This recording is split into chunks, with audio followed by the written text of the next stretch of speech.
तो पिछले एपिसोड में हमने देखा था कि रिफाइनिंग पवेलियन के एल्डर लिन को अपने पवेलियन की तरफ से टूल रिफाइनिंग कंपटीशन में पार्टिसिपेट करने का एक ऑफर देते हैं, जिसे लिन खुशी खुशी मान जाता है काफी ज्यादा पैसों की कीमत की वजह से। और फिर वो उनके साथ सबसे पहले जाकर टूल रिफाइनिंग क्वालिफिकेशन का टेस्ट देने जाता है, जहाँ उसकी मुलाकात लोरेन से होती है, जिसको वो बच्चा समझकर काफी कुछ कह देता है, जिससे गुस्सा होकर लोरेन उसके उर्जे पुर्जे ढीले कर देती है। इस एपिसोड की स्टार्टिंग में हमें दिखाया जाता है कि लोरेन और हमारा लिन आमने सामने बैठे होते हैं, जहाँ लोरेन गुस्से में तमतमा रही होती है और हमारा लिन काफी ज्यादा नाराज होता है सूजे हुए गाल के साथ, और उसके आसपास सभी एल्डर्स बैठे होते हैं। तभी लेडी मास्टर एल्डर ओयांग से पूछती है कि क्या आप सच में चाहते हैं कि टूल रिफाइनिंग कंपटीशन में आप इस अजनबी को पार्टिसिपेट करवाएंगे। ये सुनकर लिन भी उनकी तरफ देखने लगता है कि आखिर वो क्या जवाब देने वाले हैं। तभी एल्डर ओयांग जो है एक वेपन दिखाते हुए कहते हैं कि ये एक शॉर्ट ब्लेड है, जो कि काफी लो लेवल का वेपन है, लेकिन रिफाइनिंग क्वालिफिकेशन टेस्ट में हमारे लिन ने इसको एक अच्छा खासा वेपन बना दिया है, जिसका लेवल काफी ज्यादा अप हो गया है, और ये वेपन इसकी एबिलिटी को शो करता है कि ये कितना ज्यादा टैलेंटेड है। जब मास्टर उस वेपन को चेक कर रही होती है काफी डिटेल में, तो वो भी काफी हैरान होती है, और जैसे ही एल्डर ओयांग उन्हें बताते हैं कि इसमें काफी ज्यादा चीप मटेरियल यूज हुआ है और उसके बावजूद भी ये इतना ज्यादा पावरफुल वेपन बना है, तो ये देखकर तो वो काफी शॉक होती है। और लोरेन को भी काफी बड़ा धक्का लगता है कि उसने सच में इतने कम और चीप सामान में इतना अच्छा वेपन बना दिया है। उसको तो यकीन ही नहीं हो रहा होता है, और टीचर उससे पूछ लेती है कि क्या ये तुमने बनाया है, तो लिन कहता है कि हाँ ये उसी ने बनाया। और एल्डर बताते हैं कि जब वो रिफाइन कर रहा था इस टूल को, तब हम भी उसके साथ ही थे, तो हमने अपनी आंखों से ये होते हुए देखा है, तो इसमें कोई शक की गुंजाइश नहीं है। इस बात पर लेडी मास्टर हंसने लगती है और हंसते हुए कहती है कि बहुत खूब, काफी अच्छा, क्योंकि वो काफी इंप्रेस हो गई होती है लिन से। और ये देखकर लोरेन को गुस्सा आ रहा होता है, वो टेबल पे हाथ मारते हुए कहती है कि तुम इंसान हो भी या मॉन्स्टर हो। तो लिन उसका गुस्से भरा ये रवैया देखकर कहता है कि पूछ रही हो या बता रही हो, ऐसे कर्ज क्यों दे रही हो मुझे। फिर मैं वो गुस्से में बैठ जाती है और ऐसे बिहेव करती है जैसे कि वो काफी नाराज है, और लिन को उसकी हरकतें देखकर गुस्सा आ रहा होता है। लेडी मास्टर बात संभालते हुए कहती है कि मेरी ये जो स्टूडेंट है ना, ये थोड़ी सी मुंहफट है और काफी जल्दी गुस्सा हो जाती है, तो आई होप कि आप इसकी बातों का बुरा नहीं मानोगे। वो लिन को कहती है कि ये काफी ज्यादा सरप्राइज है कि तुमने काफी लो मटेरियल यूज करके इतना अच्छा वेपन बना दिया है। बस ये देखकर लोरेन और मुंह बनाने लगती है, और सेकंड मास्टर कहते हैं कि हो सकता है कि इसका लक अच्छा हो, क्योंकि इसने जो मटेरियल यूज किया है उससे इतना अच्छा वेपन बनाना तो काफी मुश्किल है, तो मुझे ऐसा लगता है कि जैसे इस बच्चे के साथ इसका लक काम कर रहा है और कुछ नहीं। तभी एल्डर ओयांग बात संभालते हुए कहते हैं कि अब मुझे लगता है कि मैंने 4 स्पॉट्स को फिल कर दिया है, मतलब 4 लोगों को चूज कर लिया है कंपटीशन के लिए, तो अब देखना होगा कि आप चारों इसको कैसे हैंडल करते हैं। उसके बाद एल्डर लिन से कहते हैं कि आई होप आप माइंड नहीं करेंगे अगर हम आपको प्रोवाइड करें जगह रहने के लिए। ये बात सुनकर तो लिन काफी ज्यादा खुश हो जाता है, क्योंकि इस तरीके से तो उसके काफी सारे स्पिरिट स्टोन बच जाएंगे, क्योंकि वो यहाँ फ्री में रह सकता है, और अगर होटल में जाएगा तो पैसे लगेंगे। वैसे इस फैसले से सेकंड मास्टर खुश नहीं थे।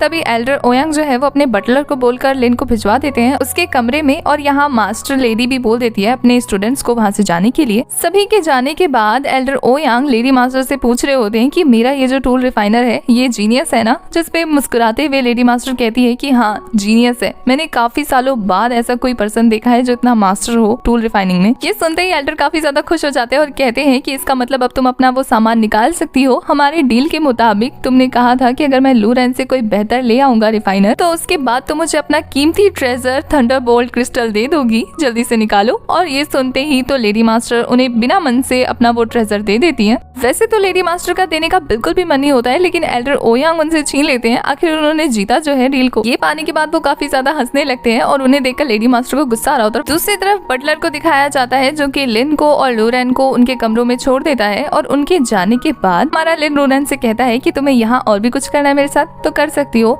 जिसमें लोरेन काफी गुस्से में कहती है, क्या तुम्हारा नाम लिन ही है? तुम्हारा मास्टर कौन है? तुम कितने सालों से टूल रिफाइनिंग का काम कर रहे हो? हाँ। लिन उसके ऐसे गुस्से भरे अवतार को देखकर कहता है कि मुझे नहीं लगता कि कंपटीशन में पार्टिसिपेट करने के लिए इन सारी डिटेल्स की जरूरत है ना। बाद पे लोरेन काफी गुस्से में उसके पास आते हुए कहती है कि तुम रिफाइनिंग पवेलियन को रिप्रेजेंट करने वाले हो, तो तुम्हें बताना पड़ेगा, क्योंकि अगर कुछ भी गलत हो जाता है तो लोग रिफाइनिंग पवेलियन का ही नाम खराब करेंगे ना। लिन इतनी आसानी से कहाँ उसकी बातों में आने वाला था। वो कहता है कि ये जो कंपटीशन है वो टूल रिफाइनिंग का है ना, तो लोगों को टूल से मतलब होना चाहिए ना, तो इन सब में मेरा मामला बीच में कहाँ से आएगा। ये सुनने के बाद तो लोरेन का गुस्सा हाई लेवल पे पहुंच जाता है। वो उसको कुछ बोलने वाली होती है लेकिन चुप हो जाती है। तो लिन कहता है बस हो गई बोलती बंद, अब जाओ यहाँ से। और उसकी बातें सुनकर तो लोरेन को बहुत ज्यादा गुस्सा चढ़ जाता है, और वो उसके पैर पे इतनी जोर जोर से मारती है ना, उसका पैर ही तोड़ देती है। बेचारा लिन दर्द से तड़पने लगता है, और वो काफी गुस्से में दरवाजा पटकती हुई वहाँ से निकल जाती है। उसके जाने के बाद वहाँ वाइट आ जाता है, और वो आते ही कहता है कि तुम्हारी कंडीशन देखकर तुम ठीक तो नहीं लग रहे। वैसे वो लड़की तुम्हारे क्लोज आना चाहती थी, तो तुमने उसे भगा क्यों दिया? वो बस तुमसे तुम्हारे बारे में जानना चाहती थी, तो जो पूछ रही थी बता देना चाहिए था ना। लिन ये सुनकर गुस्से में अपना हाथ पटकता है और कहता है कि वो मेरे क्लोज आना माना चाहती थी? मुझे तो ऐसा लग रहा था मेरा इंट्रोगेट कर रही है वो। मुझे तो लग रहा था कि जिस तरीके से वो बात कर रही थी ना, उसका नेक्स्ट वर्ड यही होने वाला था कि तुम जो बोल रहे हो, तुम्हारी इन बातों को कोर्ट में लॉ के खिलाफ माना जाता है और तुम्हें सजा सुनाई जाती है। उसकी ऐसी बकवास सुनकर हमारे वाइट को गुस्सा आ रहा होता है। वो कहता है कि तुम तो सिंगल ही रहोगे। बुरी बात है, एक लड़की को हैंडल नहीं कर सकते। और उसकी बात सुनकर हमारा लिन कहता है कि तुम भूल रहे हो कि मेरे पास एक वाइफ है, सिंगल तो तुम हो, सिंगल मेढक। और उसकी बातें सुनकर तो वाइट के दिल पे लगती है कि ये क्या बोल गया। और फिर लिन काफी कैजुअली वाइट को कहता है अगर तुम्हारा हो गया हो तो यहाँ से चलते बनो, क्योंकि मुझे अभी थोड़ी सी ट्रेनिंग करनी है। उसका ऐसा बिहेवियर देखकर वाइट उसके पास आता है और कहता है कि मैंने सुना है कि तुम टूल रिफाइनिंग कंपटीशन में पार्टिसिपेट करने वाले हो, तो तुम्हें मेरी 2 बुक्स खरीदनी चाहिए जो कि तुम्हें काफी ज्यादा इन्फॉर्मेशन दे सकती है। इससे तुम काफी इजीली इस रिफाइनिंग कंपटीशन को जीत सकते हो। तुमने पहले इंसाइक्लोपीडिया खरीदी थी ना, जिसमें तुम्हें सभी चीजों की नॉलेज थी। अब तुम टूल्स का इंसाइक्लोपीडिया खरीद सकते हो, जिसमें तुम्हें टूल्स की सभी नॉलेज होगी। और फिर वो एक बुक निकाल कर दिखाते हुए कहता है कि तुम्हें इसमें सभी तरीके की मटेरियल्स की जानकारी मिल जाएगी जो भी तुम्हें इस्तेमाल करनी है, पर ये सिर्फ लिमिटेड चीजों का इन्फॉर्मेशन ही दे पाएगा। और ये सुनकर लिन कहता है कि बस लिमिटेड चीजों का, बाकी सबका कौन देगा? तो ये सुनकर वाइट कहता है कि नहीं नहीं, बाकी सबके लिए भी एक बुक है, अगर तुम चाहो तो वो भी ले सकते हो। पर जो प्राइस है, इससे पहले कि वो बोल पाता, लिन उसे रोक लेता है और कहता है बस कुछ बोलने की जरूरत नहीं है,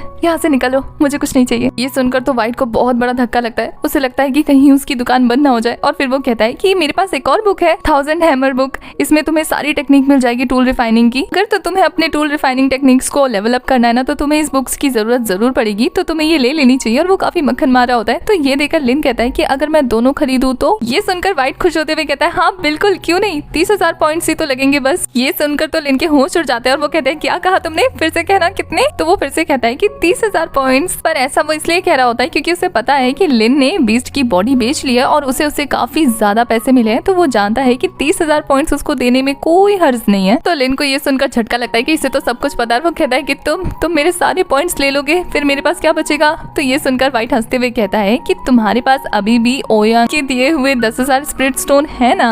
इससे पहले कि वाइट और भी कुछ कह पाता, लिन को इतनी तेज गुस्सा आती है। वो उसे कहता है चुप करो बदतमीज, तुम्हारी हिम्मत कैसी हुई? तुम अपने ही कस्टमर को कैसे चूना लगाते हो? मुझे सब पता है तुम्हारी ट्रिक्स के बारे में। तुम्हारी वजह से आधा भिखारी बन चुका था मैं, पता है। तो वाइट कहता है तो तुम समझते हो इसमें सारी गलती मेरी है? प्रोडक्ट तो तुम ही चूज करते थे ना, मैं तो रेट बताता था, तो इसमें मेरी गलती हुई नहीं ना? खरीदते तो तुम ही थे ना। ये सुनकर तो लिन को काफी गुस्सा आता है। वो उसे कुछ बोले पर नहीं बोल पाता क्योंकि वो भी जानता है कि हाँ सच में बेवकूफ तो वही बना था ना। तो वो कहता है अच्छा ठीक है, मैं आज के बाद से तुमसे कोई प्रोडक्ट नहीं खरीदूंगा, बल्कि सिर्फ एक स्पिरिट स्टोन दूंगा, वो भी तुम्हारे साथ लाइफ टाइम तक रहने के लिए, ताकि तुम कोई दूसरा ग्राहक पटा ही ना पाओ और मेरे साथ रहो। तो ये सुनकर तो वाइट के होश ही उड़ जाते हैं। कहता है नहीं नहीं बिल्कुल नहीं मास्टर, आप तो गुस्सा हो गए। और फिर वो उसको मक्खन लगाने लगता है। सोचता है कि आखिर कैसे मनाऊं इसको, और कुछ सोचकर कहता है कि कैसा रहेगा ये कि आगे चल के मैं तुम्हें कुछ एडवाइस दूं कि तुम फ्री चीजें कैसे यूज कर सकते हो या कौन कौन सा फ्री गिफ्ट मैं तुम्हें दे सकता हूँ, और तुम समझना कि ये तुम्हारे लिए एक वाउचर की तरह है, जो कि तुम ये बुक खरीदोगे तो तुम्हें मिलेगा। लिन कहता है कि तुम ऐसा करोगे? तो वो कहता है हाँ हाँ बिल्कुल, लाइफ टाइम तक करने के लिए तैयार हूँ, अगर तुम मुझे स्पिरिट स्टोन देते रहोगे तो। उसके बाद लिन मान जाता है और कहता है कि चलो दो बुक दो, और वाइट उसे बुक देकर वहाँ से गायब हो जाता है। उसके जाने के बाद लिन वही बुक लेकर फनी सा डांस करने लगता है। उसके ऐसे अजीबोगरीब डांस और गाने की आवाज सुनकर लूरेन रूम में एंटर करती है और वो लिन को ऐसे नाचता हुआ देख लेती है। लिन तो बेचारा लूरेन को वहाँ देखकर कंफ्यूज हो गया होता है, उसे समझ में ही नहीं आता कि ये क्या हो गया अभी। और हमारी लूरेन जो है वो फटाफट दरवाजा बंद करके बाहर आती है और सोचती है कि ये कितना क्यूट लग रहा था। मतलब तो उसकी हार्ट बीट 100 के पार हो गई थी ये देखकर। और इसी के साथ हमारा ये वाला एपिसोड हो जाता है खत्म।